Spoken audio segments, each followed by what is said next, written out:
क्यों इस खूबसूरत एक्ट्रेस को अपने हर रिलेशनशिप में धोखा मिला। खूबसूरत अदाएं, बेहतरीन डायलॉग डिलीवरी और बोल्ड अंदाज, जिनकी खूबसूरती इतनी फ्रेश नजर आती थी कि उनसे उम्र में छोटे लड़के भी शादी की दुआएं उनसे मांगा करते थे। और ये सिर्फ ऑडियंस नहीं बल्कि कई सुपरस्टार, बॉलीवुड स्टार भी थे। ये जब डायलॉग बोला करती थी तो उनकी दमदार एक्टिंग देखते ही बनती थी। लेकिन क्या आप जानते हैं कि इन्होंने एक फिल्म में अमिताभ बच्चन के साथ इस अंदाज में काम किया कि इन्हें मर्द सिंह के नाम से पुकारा जाने लगा। एक क्रिकेटर और दो नामी सितारों से धोखा मिलने के बाद 11 साल छोटे लड़के से शादी करनी पड़ी। लेकिन ऐसा क्या हुआ कि शादी में भी धोखा मिल गया। हम बात कर रहे हैं 80 और 90 के दशक में जानी मानी अदाकारा अमृता सिंह की, जिन्होंने अपनी खूबसूरती और शानदार एक्टिंग से दर्शकों का दिल जीता, लेकिन प्यार में हमेशा मात खाई। अपने फिल्मी करियर में तो अमृता सिंह काफी सफल रही, लेकिन पर्सनल लाइफ में ना ही प्यार में सफल हो पाई और न ही शादी में। अमृता का जन्म पंजाब में 9 फरवरी 1958 को हुआ था। इनके पिता भारतीय सेना में अधिकारी थे और इनकी मां रुखसाना सुल्ताना एक मिशनरी परिवार से थी, जो एक पॉलिटिकल इन्फ्लुएंसर और सोशलिस्ट थी। कहा जाता है कि उनकी मां ने 1970 में इमरजेंसी के टाइम संजय गांधी के साथ काम किया था और नसबंदी कार्यक्रम में ऐसे कामों में शामिल रही जो काफी विवादित रहे थे। ये संजय गांधी की उस टीम का हिस्सा रही थी जब दिल्ली के पुराने इलाके में जबरन मुस्लिम लोगों की नसबंदी करने का कार्यक्रम चल रहा था और ये काम काफी बदनाम रहा था। अमृता सिंह एक बहुत बड़े परिवार से ताल्लुक रखती थी। उनके दादाजी बहुत बड़े ठेकेदार थे। उनके चाचा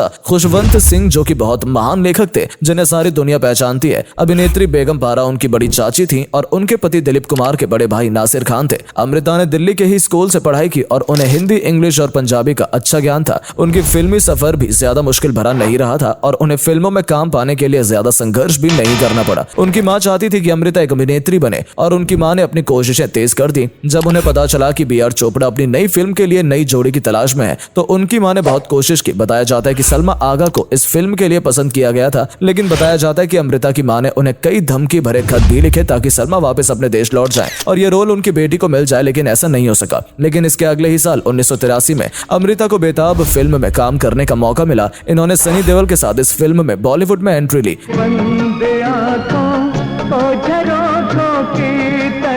इस फिल्म ने आते ही धूम मचा दी थी और बॉलीवुड में दोनों मशहूर हो गए। इस फिल्म ने बॉक्स ऑफिस पर बहुत अच्छा कलेक्शन किया और रातों रात दोनों स्टार बन गए। इसके बाद इन्हें लगातार फिल्में मिलती रहीं और अमृता सफलता की सीढ़ियां चढ़ती रहीं। अपनी आवाज और एक्टिंग की वजह से अमृता भीड़ में अलग ही नजर आती थी और उस दौर की अच्छी अदाकारा में शामिल हो चुकी थी। लेकिन अमृता को कभी भी कमसिन और नाजुक अभिनेत्री की श्रेणी में नहीं रखा गया। उन्हें हमेशा बोल्ड और टफ एक्ट्रेस कहा जाता था। जब अमृता ने सुपरस्टार अमिताभ बच्चन के साथ फिल्म मर्द में काम किया तो अपनी एक्टिंग का लोहा मनवा दिया। इस फिल्म में अमृता का इतना रफ एंड टफ रोल था कि इन्हें लोगों ने अमृता सिंह की जगह मर्द सिंह का खिताब दे दिया। अमृता ने अपने पूरे करियर में लगभग 50 फिल्मों में काम किया, जिसमें से लगभग सभी फिल्में हिट साबित हुई थी। बेताब, सनी, मर्द, चमेली की शादी, साहब, खुदगर्ज, तूफान, नाम आदि फिल्मों ने अमृता को सफल हीरोइन का खिताब दिया और उन्होंने खूब नाम कमाया। अमृता कभी भी नई नवेली हीरोइन की तरह नजर ही नहीं आई। शुरू से ही वो पूरे कॉन्फिडेंस के साथ स्क्रीन पर उतरी थी। इनके अंदर कॉमेडी की प्रतिभा को उनकी पहली फिल्म बेताब में ही देखा जा सकता है, जिसे लोगों ने काफी पसंद भी किया।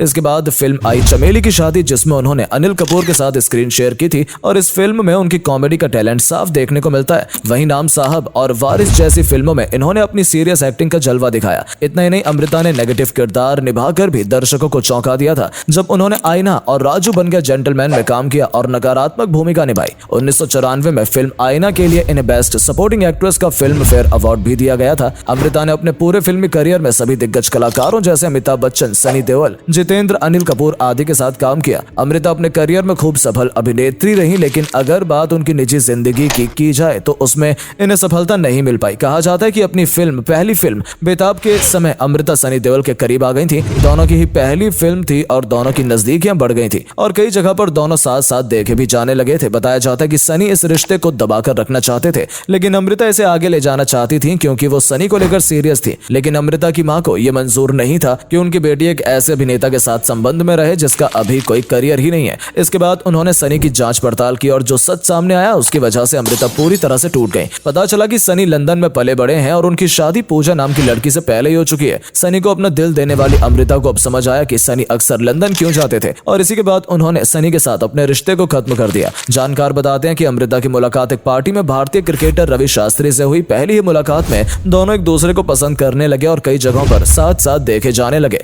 अमृता रवि का मैच देखने के लिए शारजहां भी गई थी, जहां पर रवि की बैटिंग पर उन्हें खूब तालियां बजाते भी देखा गया था। अमृता और रवि की मैगजीन में छपी कुछ तस्वीरों ने भी बहुत सनसनी मचा दी थी, यहाँ तक कि इनकी तो सगाई की भी खबरें मीडिया में आ गई थी, जिन्होंने खूब सुर्खियां बटोरी। लेकिन रवि ने जल्द ही इन खबरों से पल्ला झाड़ लिया और दोनों अलग हो गए। हालांकि इसकी वजह क्या रही ये कभी सामने नहीं आ पाई और लोग सोचते ही रह गए। इसके बाद अमृता को विनोद खन्ना के साथ फिल्म बंटवारा ऑफर हुई। बताते हैं कि विनोद खन्ना की चार्मिंग और खूबसूरत पर्सनैलिटी पर अमृता मर मिटी थी। अमृता विनोद को पसंद करने लगी थी और विनोद भी उनकी तरफ आकर्षित होने लगे थे और दोनों रिलेशनशिप में आ गए थे। लेकिन फिर से वही हुआ, अमृता की मां नहीं चाहती थी कि उनकी बेटी अपने से 12 साल बड़े शख्स से शादी कर ले। दरअसल उस समय विनोद अपनी पहली पत्नी गीतांजलि से अलग हो चुके थे, लेकिन फिर भी अमृता की मां को ये जोड़ी पसंद नहीं थी। मजबूरन अमृता को विनोद से भी अलग होना पड़ा, क्योंकि वो अपनी मां के खिलाफ नहीं जाना चाहती थी। इसके बाद अमृता की मुलाकात सैफ अली खान से हुई, जो एक फोटोशूट के दौरान हुई थी। उस समय सैफ बॉलीवुड में नए थे और अमृता उनसे काफी सीनियर थी। सैफ अली अमृता को देखते ही उनके दीवाने हो गए और किसी भी तरह उनके करीब रहना चाहते थे।